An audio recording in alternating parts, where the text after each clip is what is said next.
Welcome, ladies and gentlemen. Commodity TV here out of the Cannabis Capital Markets Conference in Frankfurt. And with me here now is one of the most successful companies out of the sector, Vic Neufeld, the CEO of Aphria. And yeah, we want to get an insight into his terrific company. Vic, pleasure to have you here. Great to be here, and guten Tag. Yeah, schönen guten Tag. Great to have you. And Aphria, I think you're one of the real success stories of the last, let's call it 4 to 5 years. Maybe you can give our viewers a short overview on the company, 3-4 sentences.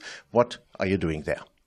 So we began our journey in the medical platform in Canada 4.5 years ago, and we had a vision. We had a vision of best in class and being a leader in our space. And when you have the type of leadership that we had and continue to grow with, it really makes life easier to really execute on that vision. So we are about a passionate group of individuals, health and wellness. Yes, on October 17th, now recreational in Canada, but up until then, really hitting it out of the park on the medical platform. Okay, super. As you just mentioned, October the 17th, it was quite interesting because I was driving on the 18th in my car down to South Tyrol to a wedding with my wife. Yeah, and we heard in the radio that Canada was already sold out and people were waiting for hours. And my wife said to me, does that mean now that half Canada is stoned tomorrow, or what's going on? And I said, no, honey, this is very serious what's going on here, because I think this is a new multi-billion-dollar market for the future. And what I actually like with your business is it is not recyclable.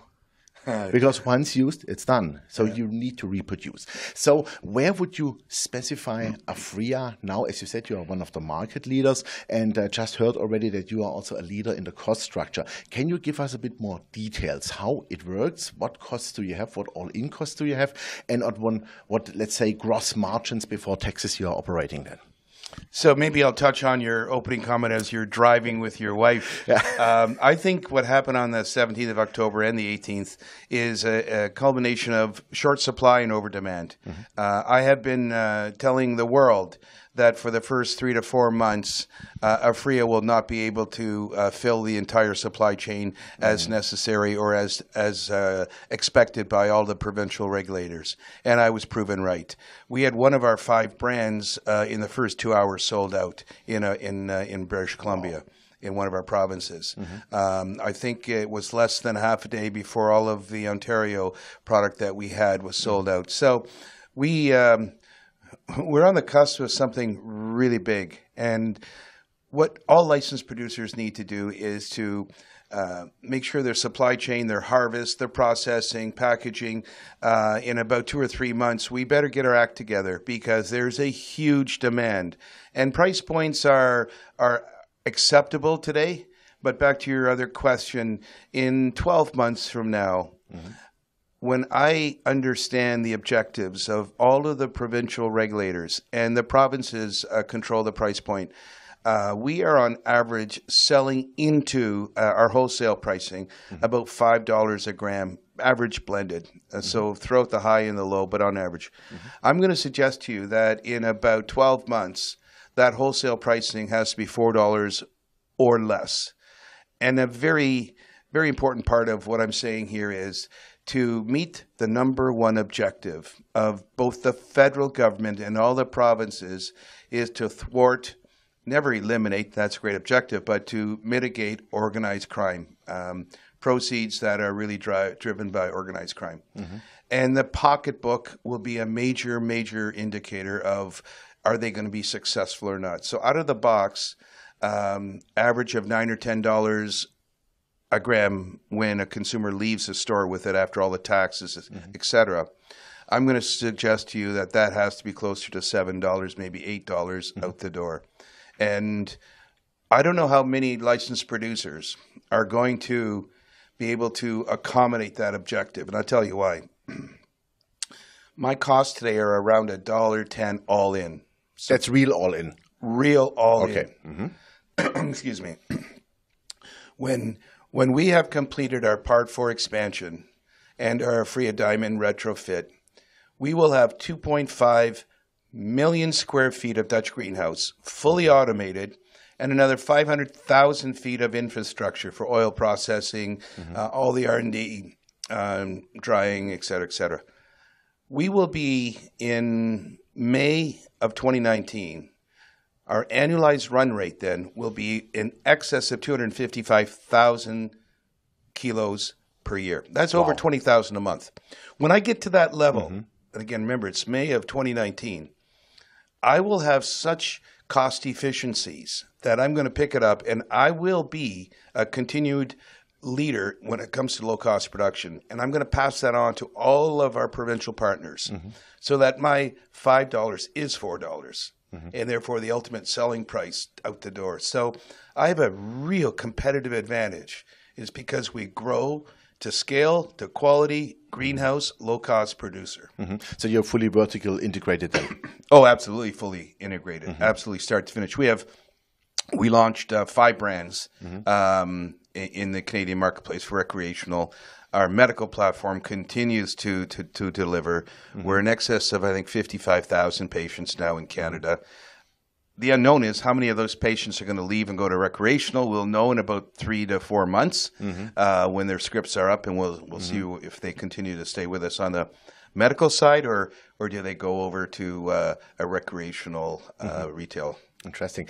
I have recently read the cannabis report, or let's say the research from Kennecott, from Haywood, etc., and what they have brought out. So I saw there like peak estimations for the demand of 1 million kilograms per year, let's say by 2020, 2022 around. So if you do 255,000 kilograms already, and I saw the others like the Canopy, etc., they are also coming up with huge volumes. Don't you think there might be then, let's say in 2 years, a tough oversupply? Or do you think, because on the other hand, from the medical cannabis side, I saw estimations with, let's say, 800,000 patients in Canada by 2025, stuff like that, which will be additional half a million kilograms of usage, So do you think supply, demand, they will be in the balance or they will be imbalanced through that? Or do you think the medical helps also the recreational and vice versa? To begin with, and just a quick repeat, I will be producing 255,000 kilos annualized starting in about May of 2019. That's real. If you were to come right now, you would physically see us about 95% complete in all of our construction. We'll be calling in Health Canada probably within the next 10 days for site inspection approval. That's real. And we've been growing in a greenhouse since day one. So what we know we can grow and what I translate by way of press releases is real.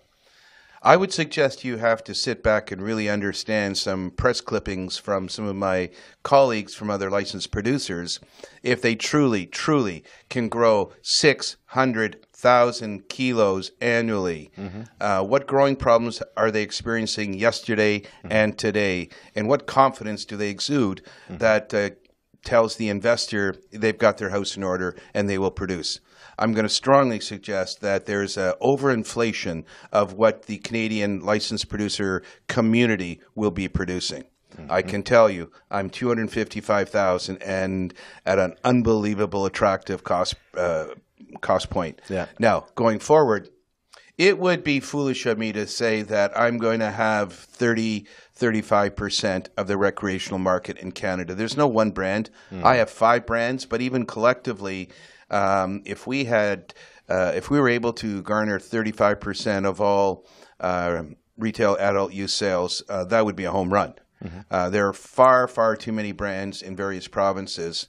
A lot of craft growers that will get shelf presence on their province of residency, but for us to expect that we're going to have such a huge opportunity, no.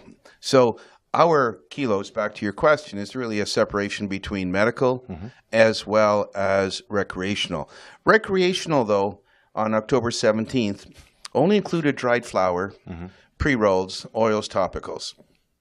It did not include a huge revenue, underground consumer revenue today, vape pens, certain infused foods, and beverages. So for us, there's $1 billion of underground revenue that organized crime is now getting called vaporizers, vape pens.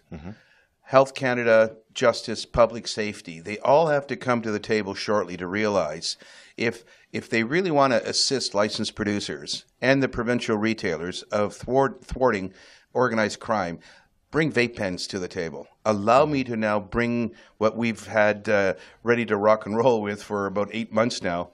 Let me bring that to the Canadian marketplace. That's $1 billion of revenue that organized crime is getting.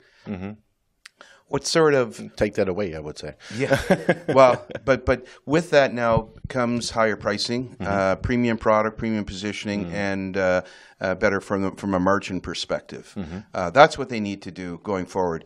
Certain infused foods. I'm not here to advocate gummy bears and brownies and so forth, but I'm saying there are certain elements of wellness that to me is too logical.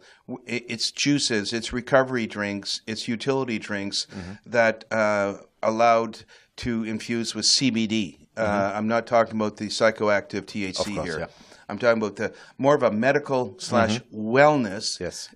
If that's the trending now the marketplace really opens up. Now all of the kilos that allegedly are going to be grown by the end of 2019, early 2020. Now there'll be a home for it. Absolutely. Let's talk about some numbers, because finally you are listed, you are quoted, you have shareholders. Shareholders want to make money, of course. Yeah. So where do you see for 2019 your revenues? Where do you see your EBITDA? And what would you say as a gross profit is possible? And also, like, let's say, where do you think, what is your growth rate for the next 3 years, your annualized growth rate? So we don't give guidance to the street for the forthcoming quarter nor years, but I will give you some data points to understand. Our margins reflecting medical in the last 11, 12 quarters is somewhere around 75% gross profit margin. That will continue, except we now have just adopted a new policy that we will absorb for all medical patients that extra $1 excise tax that the government has imposed on not just recreational but also medical. So our margins are probably going to slide to about 65% on medical. On the recreational, we were probably going to be a little bit below 60% margin, only because of the price points. From an EBITDA perspective, we're still shooting for north of 20%. The unknown is the cost of branding. What we know what we want to spend. What's the government going to allow us? Our advertising rules, as you well know, are very, very akin to tobacco and very restrictive. Yeah. So you got to be creative. You got to go in that social space. Yes. But even that is an expenditure of funds that the ROI is not as easy to identify as a radio ad, TV ad, media ad, print. Exactly. Yeah. So what we have to understand is 2019 is really a growing year and a learning year for us in terms of how do we continue to support our 5 brands. We have one brand called Broken Coast. It needs no support. It is the #1 premier old culture BC bud grown brand that just sells itself, and it's off the shelf. But we have other brands, Soleil, Riff, Goodfield, Good Supply Company, all hitting different consumer target profiles, all needing some sort of continued awareness. And so when it comes to EBITDA, back to your question now, it's difficult for us to sit here today to understand 2019, our May 31, 2019 year end. How much more do we want to spend on, we've activated the brands, now you have to support it. And a typical launch support is 3 to 6 months. You will understand whether you have reached the right touch points with your consumers in our 5 different categories. And also you will have a much better market understanding. Yeah, because when this goes on, what happens on after the 17th October, then it's getting really interesting, right? Because more and more countries would follow, because each country loves to have the taxes out of that. Yes. However, now that we're speaking to the German viewers of your show, let me be the first and maybe the only licensed producer from Canada that will take this posture. I would strongly urge all of your parties to collectively get together and understand socialized medicine cannabis as a natural alternative treatment to chronic condition A, B, C, and D, you need to understand its benefits. You need to understand doctor, patient, pricing, in-country cultivation, which in November you're going to be opening the tendering again, and hopefully Aphria will be one of your in-country cultivators. You need to really understand the social fabric of everything I just said. So I'm hoping in Germany, it took us 4.5 years in Canada to go from medical to including adult use. May not 4.5 years, but give it at least a 2-year runway. Understand the benefits of medical. Get that established.